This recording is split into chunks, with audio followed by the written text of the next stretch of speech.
Hello everyone, আসসালামু আলাইকুম। দেখতে পাচ্ছেন পাতা সুন্দরী পিঠা। এই পিঠা দেখতে যেমন সুন্দর, খেতে তেমনই সুন্দর আর বানানো অনেক সোজা। এই পিঠা একবার তৈরি করে 1 মাস 2 মাস 6 মাস পর্যন্ত আপনারা সংরক্ষণ করে রেখে দিতে পারবেন।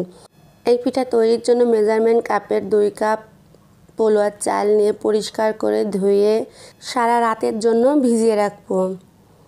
সকালে পানি শুকিয়ে আমি এটা ব্লেন্ডার করে নেব। তো ব্লেন্ডার আমি 2 বারে করব, একবারে করব না। একবার ব্লেন্ডার করে একবার পিঠা তৈরি করে নেব, আর একবার ব্লেন্ডার করে পরের বার পিঠা তৈরি করে নেব। 2 কাপ চালের জন্য 1/3 কাপ পানি ব্যবহার করব। এর একটু বেশি পানি ব্যবহার করব না, অর্থাৎ একবার 6 টেবিল করে পানি দিয়ে আমি ব্লেন্ডার করে নেব। এতে করে পারফেক্ট একটা ব্যাটার হবে। আর পারফেক্ট ব্যাটার হলে পিঠা হবে সুন্দর। এই পিঠার জন্য লাগবে আমার কাঁঠালের পাতা।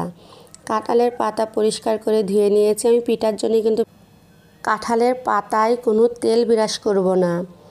ব্যাটার হয়ে গেছে, স্বাদ মতন লবণ দিয়ে খুব করে ভালো করে মিশিয়ে নিচ্ছি। দেখতে পাচ্ছেন আঠালো একটা ব্যাটার হয়েছে। পিঠার জন্য আঠালো ব্যাটারই হবে।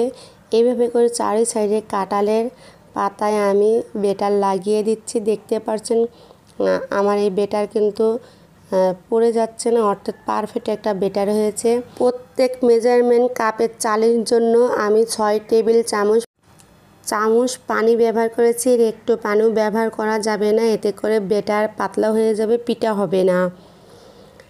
আমি রাইস কুকারে বলক উঠিয়ে নেব। এই সাইডে আমার পিঠাগুলো সব পলপ লাগানো হয়ে যাবে। ভাপ না, বলক ওঠাতে হবে, তা না হলে পিঠা হবে না। বলক উঠবে। এই পর্যায়ে আমি একে একে সব পিঠাগুলাই রাইস কুকারে দিয়ে ঢাকা দিয়ে দেব। যখন পিঠার কালার চেঞ্জ হবে তখন আমি পিঠা উঠিয়ে নেব। সবগুলো এভাবে দিয়ে দিচ্ছি। আমার পাতা বড়, তাই একবারে 3টা করে দিচ্ছি। পুরোটাই পিঠা দিয়ে ঢাকা দিয়ে দিতে পারেন। পাতা বড় হয় 3টা করে দিচ্ছি। এইভাবে করে সব পিঠাগুলো আমি একে একে করে নেব। দেখতে পাচ্ছেন পিঠার কালার কিন্তু চেঞ্জ হয়ে আসছে, অর্থাৎ পুরোটাই সিদ্ধ হয়ে গেছে। আর দারুণভাবে পিঠার গায়ের সঙ্গে পিঠা উঠে চলে আসছে। প্রত্যেক পিঠাই সুন্দর হয়েছে। এমনই আপনাদের পিঠা সুন্দর হবে আমার মতন সেম করে পিঠা তৈরি করলে।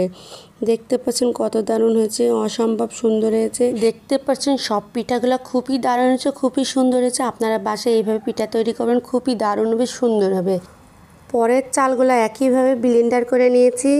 দিয়ে দিচ্ছি রেড ফ্রুটস কালার। খুব ভালো করে মিশিয়ে নিচ্ছি।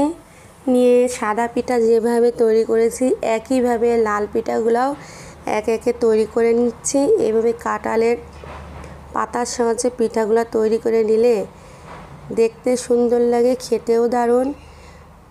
আমি কাঁঠালের পাতায় কোনো তেল বিরাস করিনি। একে একে সব পিঠাগুলো দিয়ে ঢাকা দিয়ে দিচ্ছি। হয়ে গেছে, একে একে সব পিঠাগুলো উঠে নিচ্ছি। দেখতে পাচ্ছেন খুবই দারুণভাবে পিঠা উঠে চলে আসছে।